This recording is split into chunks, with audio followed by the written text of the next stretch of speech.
La evangelización. Como toda la Iglesia habla de Jesús. Por J. Max Stiles. Capítulo 2. Una cultura de evangelización. En su carta a los Filipenses, el apóstol Pablo escribió: «Como me es justo sentir esto de todos vosotros, por cuanto os tengo en el corazón, y en mis prisiones, y en la defensa y confirmación del Evangelio, todos vosotros sois participantes conmigo de la gracia. Porque Dios me es testigo de cómo os amo a todos vosotros con el entrañable amor de Jesucristo». Filipenses 1, 7 y 8. Me identifico mucho con el cariño que tenía Pablo por sus amigos de Filipos. Hasta donde recuerdo, siempre he vivido rodeado de amigos. Cuando era niño traía amigos a mi casa. Mis recuerdos más tempranos son del patio de mi casa lleno de amigos, para el deleite de mi extrovertida madre. En la universidad rara vez estudié solo. Bueno, eran raras las veces que estudiaba, pero cuando lo hacía siempre estaba con un grupo de hermanos y hermanas. Me casé con mi mejor amiga. En lo laboral, siempre disfruto más de los trabajos que me ponen en contacto con personas a quienes admiro y llamo amigos. Me he llevado a amigos para vivir conmigo en diferentes continentes alrededor del mundo, y también he hecho amistades con personas que vivían en esas regiones. Por supuesto, siempre hay dificultades. Por ejemplo, estoy luchando, sin éxito, para averiguar cómo escribir un libro con mis amigos. Sin embargo, a pesar de las ocasionales actividades individuales inevitables, el deseo de mi vida, desde el patio de mi casa hasta los confines del mundo, siempre ha sido estar con mis amigos. Siempre he tenido este deseo, así es como soy. Entonces, ¿por qué un extrovertido como yo piensa en la evangelización solamente en términos individuales? Posiblemente sea porque casi toda la instrucción que he recibido acerca de la evangelización ha sido sobre la evangelización personal. Incluso la enseñanza que he dado a través de los años ha sido mayormente acerca de la evangelización personal. Esto es extraño para mí, especialmente porque evangelizar da miedo y no me gusta hacer cosas que dan miedo estando solo. Seguro que a ti tampoco. Es cierto que siempre está esa persona rara que no teme compartir su fe. Pero si le preguntas a la mayoría de gente normal qué es lo que estorba su evangelización, la mayor parte te dirá que es el temor al rechazo, a parecer estúpidos, o a ser categorizados en estereotipos raros relacionados con los evangelistas. Disculpándome con G.K. Chesterton, no es que la evangelización se haya intentado y haya resultado deficiente, sino que la evangelización se ha considerado difícil y no se ha hecho el intento. Así que, ¿por qué hacer de forma individual algo que es difícil y que da miedo? Creyentes, uníos. Evangelizad con amigos creyentes que os animen. Valoro la evangelización personal y debemos estar equipados para llevarla a cabo. Pero, puesto que creo que la Iglesia es el motor de la evangelización, necesitamos desarrollar culturas de evangelización en nuestras iglesias locales también. Necesitamos iglesias enteras que hablen de Jesús. Piensa en los beneficios de una evangelización en comunidad. 1. Nos rendimos cuentas unos a otros. 2. Fortalecemos nuestro compromiso mutuo. 3. Aprendemos los unos de los otros. 4. Nos regocijamos juntos en el éxito y lloramos juntos en los fracasos. 5. Formamos vínculos al compartir experiencias en situaciones intensas. Tiene sentido que compartamos nuestra fe junto con amigos creyentes. De hecho, no se requiere mucho esfuerzo para convencer a la mayoría de cristianos de que la evangelización en comunidad es el mejor camino. Ni siquiera es difícil encontrar personas que se juntan para llevar a cabo una tarea evangelística. Sin embargo, cuando pensamos normalmente en la evangelización en comunidad, pensamos en programas evangelísticos, que no es lo mismo. Con programa, me refiero al gran evento ocasional que se hace con un predicador conocido o un tema emocionante. En algún momento del evento, hay una explicación del Evangelio. O tal vez el programa es sencillo, pensado para atraer a las personas, como un proyecto servicial o un programa deportivo, con la esperanza de que pueda abrir una puerta para una conversación espiritual. Dios puede usar los programas. Conozco a personas que han venido a la fe en eventos evangelísticos. Que conste que a menudo promuevo y hablo en programas evangelísticos. Pero no creo que los programas sean la manera más efectiva, ni siquiera la manera principal, de evangelizar. El programa de la representación de la Pascua. Una iglesia en mi ciudad natal decidió financiar una representación de la Pascua. La idea era tomar la maravillosa historia de la Semana Santa y crear una obra para atraer a las personas a Cristo. Las representaciones de la Pasión no son nada nuevo, pero los ancianos de esta iglesia querían que el Evangelio quedara claro en la actuación. Al final, las personas tendrían la oportunidad de responder a la buena noticia. El objetivo precisaba un guión muy ingenioso para compensar las limitaciones del escenario. Y, por supuesto, la representación tenía que ser entretenida. Así que hubo canciones y actuaciones muy buenas. Se pidió a los miembros de la iglesia que armaran unos escenarios elaborados, por lo que trabajaron incansablemente para cumplir con un riguroso calendario de producción. Los zoos y las granjas se quedaron sin animales y sin entrenadores. Los camellos, las ovejas y las vacas caminaban por el pasillo para llegar al escenario, para el deleite de la audiencia. Las palomas volaban al hacerles una señal, bueno, la mayoría de ellas. El espectáculo se representaba anualmente y, con el paso de los años, su popularidad creció superando todas las expectativas. A medida que se hacía más y más popular, se iban contratando productores profesionales de Hollywood. Incluso el papel de Jesús fue representado por un actor de Hollywood, no era cristiano. Aunque la iglesia tenía uno de los santuarios más grandes de la zona, la demanda de asientos superaba la disponibilidad. Se regalaban entradas para controlar las multitudes. Había semanas de representaciones y se añadieron actuaciones por demanda. La gente llegaba desde pueblos cercanos y desde tierras lejanas. El programa adquirió vida propia. Cuando todas las piezas se juntaron, ¡qué gran representación! Nadie se dormía en esta presentación del Evangelio. Las actuaciones eran espléndidas, los cánticos eran profesionales. Los animales cautivaban a los niños. La mejor parte, al menos para mis hijos, era cuando el corcel blanco se levantaba en el escenario mientras que el centurión que lo montaba sacaba su espada. Nunca supe de qué parte de los evangelios sacaron esa escena. Después de la crucifixión, representada con un poco más de gusto y con más teatro que en la realidad, Jesús era levantado hacia las vigas del techo, mediante unos cables invisibles. Era verdaderamente increíble. Solamente había un problema, cuando la iglesia observó lo que había sucedido tras el transcurso de los años, y a pesar de la popularidad del programa, se dieron cuenta de que prácticamente nadie había venido a Jesús. A pesar de los enormes gastos de dinero, de todo el tiempo invertido en construir escenarios, contratar gente y cumplir con todos los estrictos códigos de la ciudad para elevar a personas con cables. A pesar de las miles y miles de personas que asistieron y de toda la limpieza de excrementos de animales, la gente no estaba viniendo a Jesús, al menos no en mayor número de lo que uno esperaría a través de la predicación regular de la palabra de Dios. Así que los ancianos de la iglesia, sabiamente, cancelaron el programa. Apuesto que fue una decisión difícil. A la gente le encantan los programas. Solamente tenemos que ver la asistencia a esta representación. Pero la iglesia decidió, al final, que si los miembros hubieran pasado la mitad del tiempo que pasaron en la producción del programa teniendo conversaciones evangelísticas con vecinos, compañeros de trabajo o de estudio, habrían visto una mejor respuesta al evangelio y habrían incluso alcanzado a más personas. Si lo piensas, sería imposible acomodar en tu edificio de la iglesia a todos los no creyentes con los que los miembros de tu iglesia tienen contacto semanalmente, sin importar lo grande que sea el edificio. El hecho es que la mayoría de las personas vienen a la fe mediante la influencia de sus familiares, de estudios bíblicos con grupos pequeños, o de conversaciones con un amigo después de una reunión de la iglesia, cristianos hablando intencionalmente sobre el Evangelio. No obstante, cuando consideras fríamente los programas, las cuentas no salen. Por un lado, vemos que los resultados no corresponden con la inversión económica, cuanto más dinero se gasta en los programas evangelísticos, menos fruto hay en la evangelización.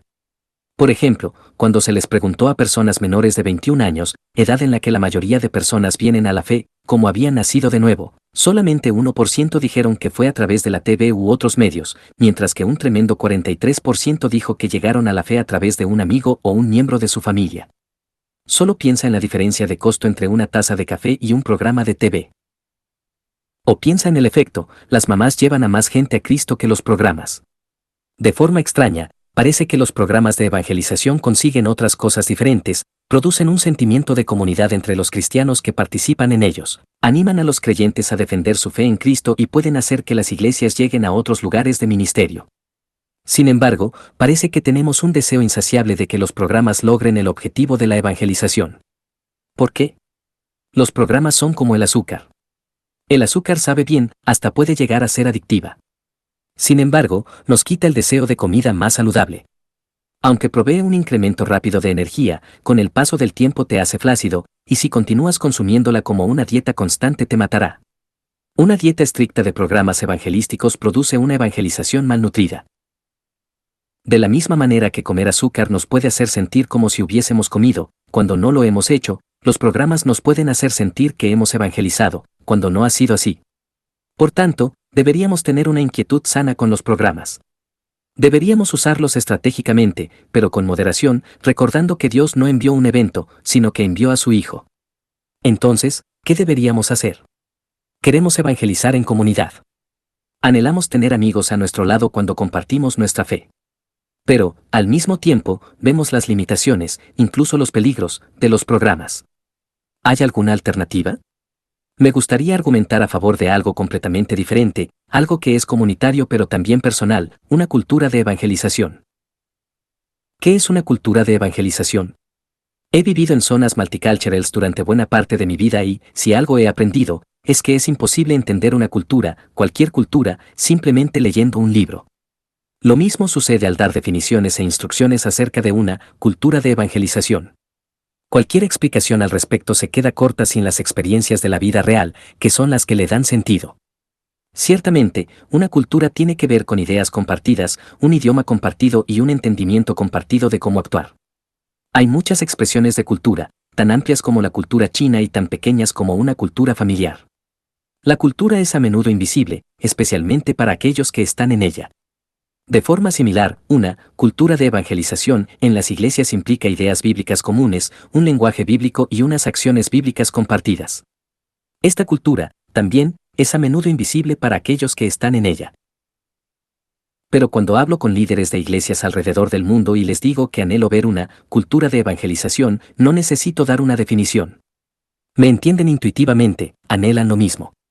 Ansían que sus iglesias sean comunidades llenas de amor comprometidas con compartir el Evangelio como parte de un estilo de vida constante, no solo en un evento evangelístico ocasional. Aunque es casi imposible instruir a alguien sobre cada acción necesaria en una cultura de evangelización saludable, creo que podemos describir los deseos que sentimos por ella. Así que usemos el resto del capítulo para examinar estos anhelos. Estos son mis 10 deseos principales para una cultura de evangelización. 1. Una cultura motivada por el amor a Jesús y su Evangelio. Porque el amor de Cristo nos constriñe, pensando esto, que si uno murió por todos, luego todos murieron, y por todos murió, para que los que viven, ya no vivan para sí, sino para aquel que murió y resucitó por ellos. 2 Corintios 5, 14 y 15. A menudo, siento que evangelizar es como empujar una enorme bola hacia la cima de una montaña. Pero cuando estoy con personas cuya motivación para evangelizar deriva de su amor por Jesús, mi percepción de la evangelización cambia. Ser empujado por el amor para compartir el Evangelio de forma individual es algo hermoso, pero cuando sucede en comunidad, se convierte en un gozo glorioso. La necesidad de importunar a la gente para que comparta su fe se evapora. La evangelización se convierte en algo que anhelamos hacer. Llega a ser una forma de pensar. Recientemente estuve con unos amigos que estaban muy animados por algunos creyentes nuevos y por cómo estos estaban creciendo espiritualmente. Brian miró a Sanil y dijo, Sanil, tengo que reconocer tu mérito. Danny tenía un corazón tan endurecido hacia el Evangelio que la mayoría de personas hubiera renunciado, pero tú lo seguiste con un amor increíble, tanto por él como por Jesús. No te detuviste y Dios te usó. Es asombroso ver ahora cómo el Evangelio ha cambiado la vida de Danny. Mientras escuchaba a Brian animar a Sanil, yo también recibí ánimo al recordar el amor que tengo por Jesús y su Evangelio, y fui recordado de lo mucho que deseo compartir fielmente el Evangelio con otros. El mundo, la carne y el diablo siempre se oponen a nosotros en la evangelización. Pero en una cultura de evangelización, arraigada en corazones que aman a Jesús y su Evangelio, uno siente que la montaña se allana un poco y comenzamos a perseguir la enorme bola.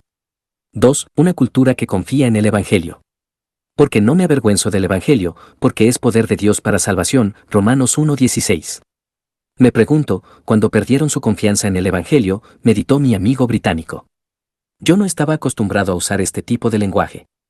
¿Qué quieres decir?, le pregunté. Estábamos hablando de un ministerio paraeclesial que en su día fue un centro vibrante de testimonio para el Evangelio, pero que últimamente se había enfriado. Tristemente, la historia está llena de ejemplos como este. Mi amigo se tocó su barbilla con el pulgar y el índice, y me dijo, quiero decir, ¿en qué momento comenzaron a confiar en trucos y métodos mundanos en lugar de confiar en el claro mensaje del Evangelio? Anhelo una cultura de evangelización que nunca cambie la confianza en el Evangelio por la confianza en las técnicas, las personalidades o los trucos de entretenimiento. Los que se oponen al Evangelio siempre dicen a los cristianos que el mundo moderno ha hecho que el Evangelio sea irrelevante. De esta forma desmoronan la confianza que los cristianos tienen en el poder del Evangelio. Ya hicieron esto hace muchos años, en un mundo que hoy no parecería muy moderno, lo siguen haciendo hoy, y lo harán hasta que Jesús regrese. El mundo tienta a los cristianos débiles a que se avergüencen del Evangelio. Anhelo una cultura de evangelización en la que nos edifiquemos unos a otros y nos recordemos que debemos dejar a un lado las prácticas y técnicas mundanas de evangelización, poniendo toda nuestra confianza en el poder del claro mensaje del Evangelio. 3. Una cultura que entiende los peligros del entretenimiento. Y tú, hijo de hombre, los hijos de tu pueblo se mofan de ti junto a las paredes y a las puertas de las casas, y habla el uno con el otro, cada uno con su hermano, diciendo, venid ahora, y oíd qué palabra viene de Jehová. Y vendrán a ti como viene el pueblo, y estarán delante de ti como pueblo mío, y oirán tus palabras, y no las pondrán por obra, antes hacen halagos con sus bocas, y el corazón de ellos anda en pos de su avaricia. Y he aquí que tú eres a ellos como cantor de amores, hermoso de voz y que canta bien, y oirán tus palabras, pero no las pondrán por obra. Ezequiel 33, 30 al 32, la gente hablaba del antiguo profeta israelita Ezequiel en las redes sociales de su día, junto a las paredes y las puertas de las casas, y se decían los unos a los otros, hey, vamos a ver el nuevo espectáculo del pueblo, la predicación de Ezequiel. Iban a escucharlo como si fueran a presenciar a un gran cantante o a un gran músico. No veían a Ezequiel como a un profeta que les hablaba de su salvación, sino que lo veían como un animador. En medio del gran entusiasmo por el evento, lo que había en sus mentes era sexo y dinero, no obediencia a Dios. ¿No suena esto como un problema moderno? Para que la gente aparezca en la reunión de la iglesia hoy, todo lo que necesitamos es publicar un tema atractivo en Twitter, armar una presentación musical emocionante o encontrar un orador con carisma que toque las emociones de la gente, y puntos adicionales si el tipo es cómico. No es difícil. Pero ten cuidado, Dios advirtió a Ezequiel y nos advierte a nosotros hoy, puedes atraer a una multitud con esos métodos, pero nunca atraerás sus corazones. El convencer corazones es el trabajo del Espíritu Santo solamente. En una cultura de evangelización, no confundimos entretenimiento por ministerio o ministerio por entretenimiento. Declaramos juntos las maravillosas verdades de Dios. Compartimos unos con otros de su gran salvación, de su gloria entre las naciones y de sus obras maravillosas, Salmo 96, 2 y 3. Anhelo una iglesia que entienda los peligros del entretenimiento, considerándolo como lo que es, un león agachado ante la puerta evangélica, listo para devorarnos. Necesitamos una cultura de evangelización que nunca sacrifique ante el ídolo del entretenimiento, sino que sirva el rico banquete que se encuentra en el Evangelio de Cristo. 4. Una cultura que vea a la gente claramente. De manera que nosotros de aquí en adelante a nadie conocemos según la carne. 2 de Corintios 5, 16a. Qué fácil es adoptar la cultura del mundo y considerar a la gente basándonos en perspectivas sexistas, racistas u otros aspectos superficiales.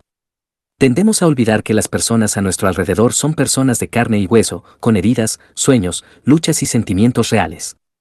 Pero Pablo habla de cómo nuestra visión de la gente cambia cuando conocemos a Cristo. Ya no las vemos a través de los ojos del mundo, como lo hacíamos antes, sino a través de los ojos de Dios. Cuando nos mudamos a nuestro vecindario en Lexington, Kentucky, verdaderamente deseábamos alcanzar a la gente de nuestro entorno. Pero la primera conversación que tuvimos acerca de cosas espirituales con nuestro vecino Tom, quien vivía a 3 casas de nosotros, fue menos que prometedora. Un día me vio trabajando en el jardín y pasó a saludarme. Él tenía una bebida alcohólica en una mano y un cigarro en la otra. Comenzamos a charlar acerca de varias cosas, principalmente de lo bien que lucía su jardín, hasta que mi hijo de 6 años apareció. Fumar es peligroso, debes dejar de fumar, le dijo con su ceño fruncido y con sus manos en la cintura. Pídeselo a Jesús y Él te ayudará a dejarlo. Me puse de pie sin decir nada, con una sonrisa congelada en mi rostro. Oh, genial, pensé. ¿De dónde salió eso? Probablemente ya piensen que estamos moralizando fanáticos religiosos que se sientan en torno a nuestra mesa para hablar de los malvados vecinos. En defensa de mi hijo David, su tía Linda, una nueva creyente, había decidido dejar de fumar y David había estado orando por ella. No obstante, me sentía medio muerto. Pero Tom tiró su cigarro, se inclinó para mirar a David a los ojos y, con una sonrisa, poniendo su mano sobre el hombro de mi hijo, le dijo, ¿sabes qué, David? Puede que tengas razón, puede que tengas razón. Qué respuesta tan increíble y llena de gracia de parte de Tom. Me dejó pensando acerca de mi opinión sobre él. Me di cuenta de que debía arrepentirme por ver a Tom tan solo como el tipo que vive al lado y debía comenzar a pensar en él por quien era verdaderamente.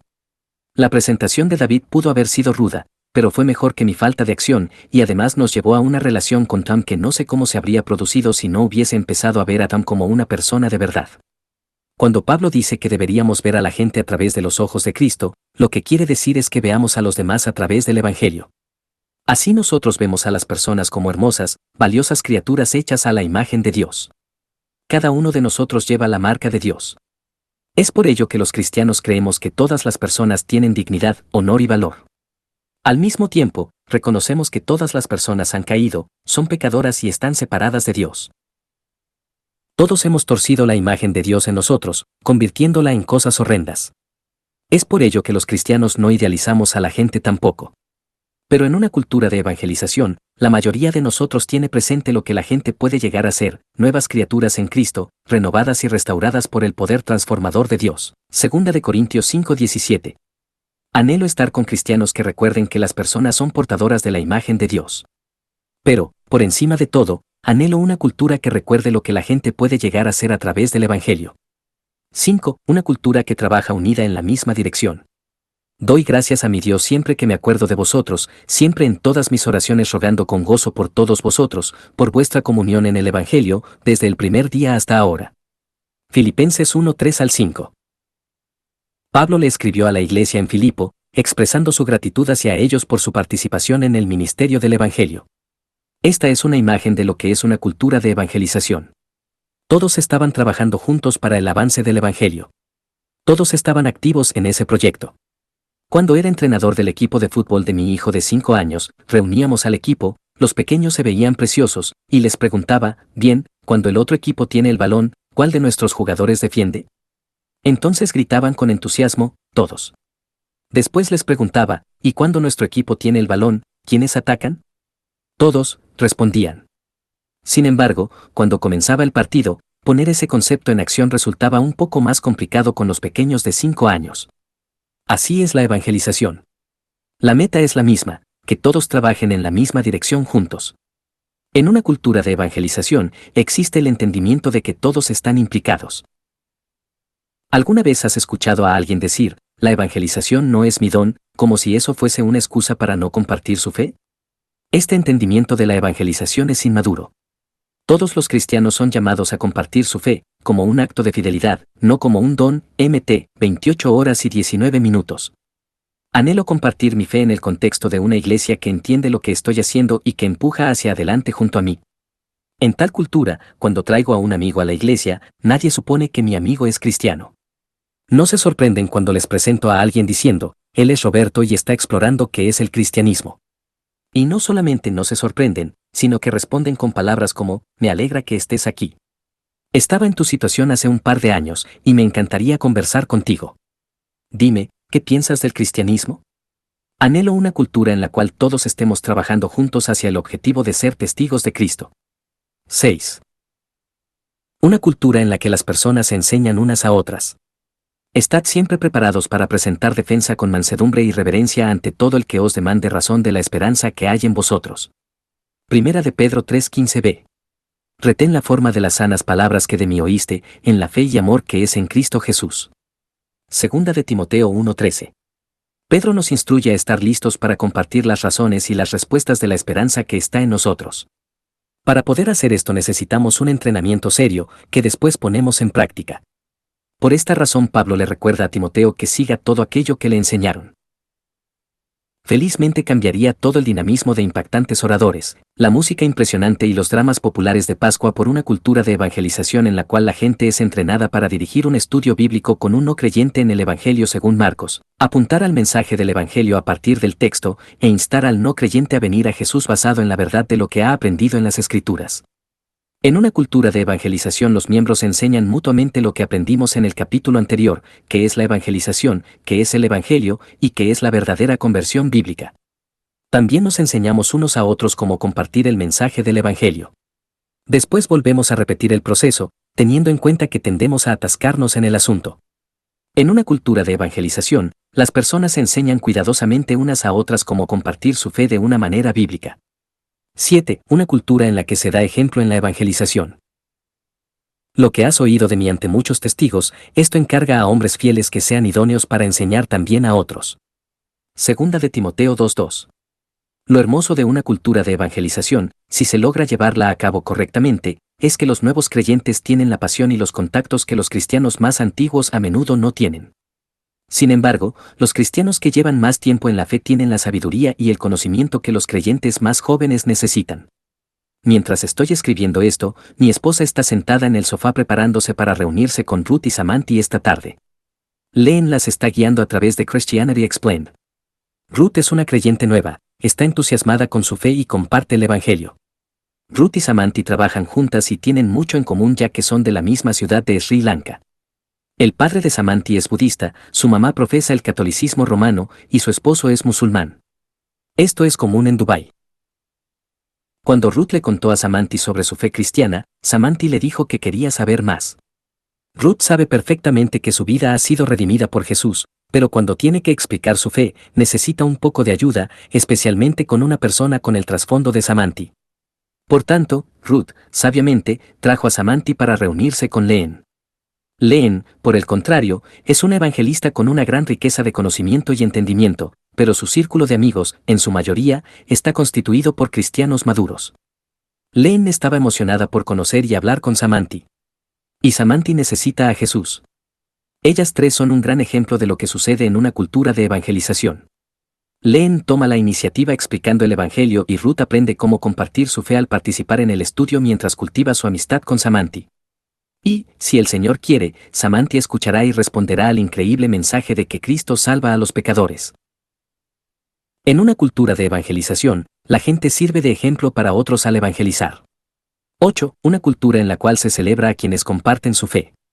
Espero en el Señor Jesús enviaros pronto a Timoteo, para que yo también esté de buen ánimo al saber de vuestro estado, pues a ninguno tengo del mismo ánimo y que tan sinceramente se interese por vosotros.